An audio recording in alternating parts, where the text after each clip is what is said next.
আমার পিছনে কোন পাওয়ার কাজ করে বল না, তোরা এত বড় সাহস থাকলে বল আমার পিছনে কোন পাওয়ার কাজ করে, তুই বল দেখি। আমি এখন এসব সদস্য পদ নিয়েও ভাবছি না।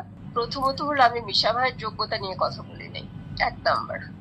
এটা হয়তোবা মিশা ভাই কোথাও শুনতে ভুল করছে। আমি দুজনকে নিয়ে খুব কথা বলছি। একজন হলো ডিএ তায়েব, যে বলছে আমার সদস্য পদ খারিজ করতে পারে, আমি তাকে নিয়ে কথা বলছি।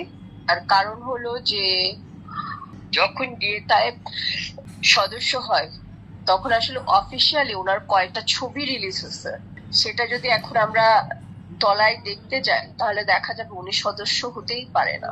হয়তোবা ওনার কারোর সাথে ফ্রেন্ডশিপ ছিল ওই সময়, ছিল, সেটা হয়তোবা দিয়ে উনি সদস্য পদ নিয়ে নিয়েছে।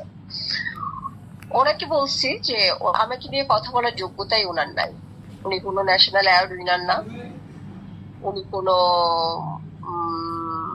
বাংলাদেশে কোনো নক্ষত্র না যে আমরা ডিএ তায়েব এক নামেই চিনবো। ওনাকে আসলে কথা বলা হয়েছে, ডিপজল ভাইকে নিয়ে হয়েছে।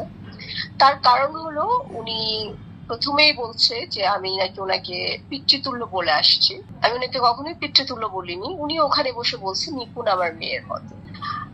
আর মিশা ভাইকে নিয়ে আমি যেটা বলছি, ওনারা অনেক রকম কথাবার্তাই বলছে, অনেক। উনি যার সাথে প্রেসিডেন্ট ছিলেন সে যে এত বছর ধরে, 2টা বছর ধরে মানে কি টাইপের কথাগুলো বলছে মিডিয়াতে, এটা কিন্তু আমরা সবাই জানি। ওই তখন তো ওনাদের এত খারাপ লাগে নাই। অন্যের উপর থুতু ফেলতে গেলে সেটা নিজের উপরেই পড়ে, কারণ উপর দিকেই তো ফেলবো, তখন সেটা আমার উপরে এসে পড়ে যাবে। তাই ওইটা ওনাদের কোনো কিছু হলো না। তখন কিন্তু একবারও বলে নাই যে এই বেয়াদব জায়েদ এগুলা কি বলতেছিস, কেন এগুলা বলছিস। আমাকে নিয়ে বলছে, কাঞ্চন ভাইকে নিয়েও বলছে। তারপর সেখানে সে আমার পিছনে কোন পাওয়ার কাজ করে বল না, তোরা এত বড় সাহস থাকলে বল আমার পিছনে কোন পাওয়ার কাজ করে, তুই বল দেখি। তো এখন আমি মিশা ভাইকে নিয়ে এটাই বলছি, শুধু কিনা আমি ওনাদেরকে নিয়ে কথাই বলতে চাই না, ওনাকে নিয়ে আমি কোনো মন্তব্যই করতে চাই না। কারণ যে শুধু জাজমেন্ট করতে হলে সবকিছু নিয়ে আপনি জাজমেন্ট করবেন, জাজমেন্ট শুধু একা কাউকে নিয়ে করতে পারবেন না। যখন আপনি একা কাউকে নিয়ে জাজমেন্ট করবেন তখন আমি ওগুলার কোনো অ্যান্সার দেব। ওনার কাছ থেকে, ওনাদের কাছ থেকে আর কি আশা করতে পারেন বলেন। আমি ওনাদের এসব ব্যাপার নিয়ে কথাই বলতে চাই না। আমি এখন এসব সদস্য পদ নিয়েও ভাবছি না। সদস্য পদ কাদের দরকার আমি বলে দিই। আমি আজকে 17 বছর কাজ করি। 17 বছরে কিন্তু কেউ বলতে পারবে না যে আমি সমিতি থেকে আমি বলছি যে আমাকে একটা এনওসি দেন, তারপর আমার একটা এনওসি লাগবে, আমার একটা এটা লাগবে, ওটা লাগবে। আমাকে একটা প্রশ্ন করা হয়েছিল যে 103 জনের ওরা কেন গেল। দেখেন ওরা খুব নিরীহ শিল্পী, ওদের যেমন এই সদস্য পদটা খুব বেশি দরকার, কারণ ওদের তো ফেস ভ্যালু নেই, ওদেরকে তো কেউ চিনে না। ওরা যখন রাস্তায় রাতে মানে অনেক লেট নাইট কাজ করে বাসায় ফিরে, তখন কিন্তু অনেক সময় দেখা যাচ্ছে যে রাস্তা হয়তো বা চেকিং এ ওদেরকে বলে যে তুমি যে শিল্পী তোমার আইডি কার্ড কোথায়। তো আমার মনে হয় যে এই কার্ডটা ওনাদের খুবই দরকার, আর আমাদের জন্য এই কার্ডটা হলো এটা একটা, আমরা এখানে সদস্য, আমাদের এই জন্য দরকার।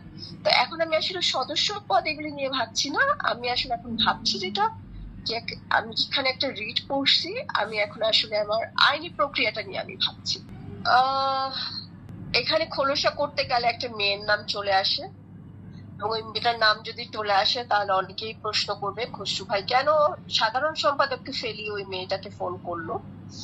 তো আমি আসলে অতটুকুতে যাব না। যেটা হলো যে আমাকে 2:30টার সময় ওই মেয়েটাকে ফোন করা হচ্ছে 1:30টার দিকে। আমি ওই মেয়েটাকে ধন্যবাদ দিব, কারণ ও যদি আমাকে সেদিন ব্যাপারটা ইনফর্ম না করতো, চেপে গেলে কিন্তু আমি জানতামই না। ও কিন্তু এসে আমাকে সাথে সাথে বলে দিচ্ছে যে কি বলতেছে এগুলা, বলতেছে আমরা বসে থেকে কি করব, বাসায় চলে যেতে বলছে। কে বলছে? বললো, আমি বললাম খসরু ভাই বলছে। বলে হ্যাঁ খসরু ফোন করে বলছে। আমি বললাম কি বলো, 1:30টা এখনো তো ব্যালেটই খুললো। তখন ও আমাকে বলে তুমি কি আমাকে একটা পারমিশন দিবা আমি ভিতরে যাই? হ্যাঁ যাও। ওই মেয়েটাই কিন্তু, আমি ওই মেয়েটা এই জন্য বলছি যাতে কেউ বুঝতে না পারে, যে আমাকে জানালো যে না না এখনো 100 ব্যালেট বাকি। তাহলে 100 ব্যালেট বাকি হলে উনি কিভাবে বাসে চলে যেতে বলে আমাদেরকে?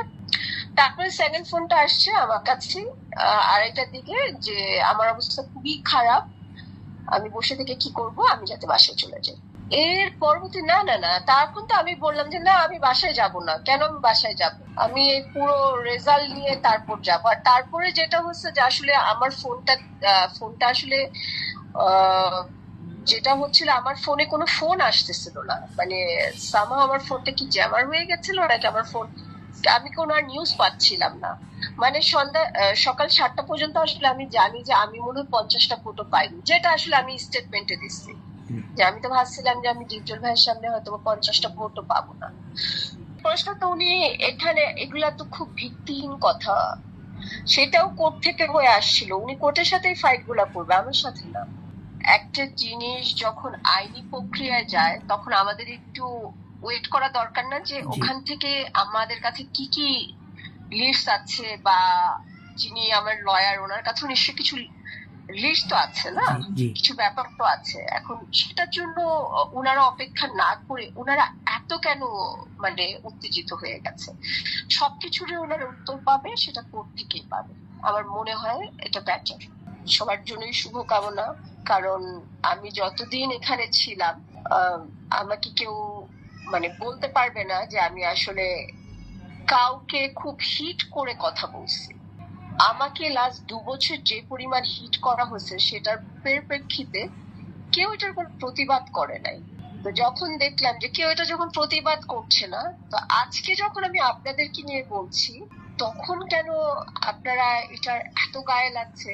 তখন কেন চিন্তা করেন নাই যে ওকে নিয়েও তো বলছিল, আমরা তো এটা থামানোর চেষ্টা করি না। তো যেহেতু সবাই চিন্তা করে যে না না, মানে আমি একজন শিল্পী, আমার এতটুকু বলার রাইটস আছে, উনিও মনে করে আমি শিল্পী, আমার বলার রাইটস আছে, তো যে যারটা কেয়ার করবে। তো আমার মনে হয় যে সেই আরেকটা কথা, আমি ইসি প্যানেল ইলেকশন করছিলাম, রাইট? সেটা মনে হয় সাকিবের প্যানেল ছিল, এবং ইলেকশনের আগের দিন আমি লন্ডন থেকে আসছি। আপনি কি উত্তর পেয়েছেন? যেদিন প্যানেলটা আসলে তখন মানে ইলেকশনটা কিন্তু তখন আমরা ওইভাবেই নিতাম না।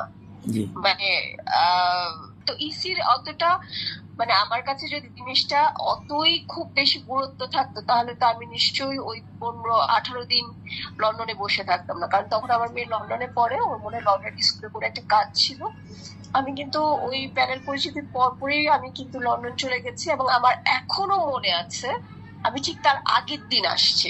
এবং ইলেকশনের দিন একজনের কথা আমার খুবই মনে আছে, সেটা হলো রত্না।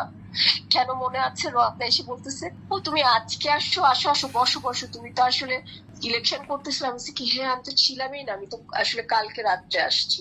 তো ও আমাকে খুব মানে একটা চেয়ার এরকম দিচ্ছিল বা বলছিল বসো, এই জন্য ওর কথাটা আমার মনে আছে। আমি যেটা খুব সিরিয়াসলি করব, সেটা আমি খুবই সিরিয়াসলি করব। তাই এখানে মান্না ভাইয়ের একটা ইন্টারভিউ অনেক সময় দেখা যায়, অনেক সময় আসে, অনেক সময় দেখা যায়, সেখানে উনি একটা কথা বলছে যে এই ইন্ডাস্ট্রিটা কেউ কারণ না, এখানে আমি আমার। তাই সবার জন্যই শুভকামনা। তো এখানে আসলে আমি আমার। এলো খবরের কাগজ, নিখাত, নির্ভীক, নিরপেক্ষ।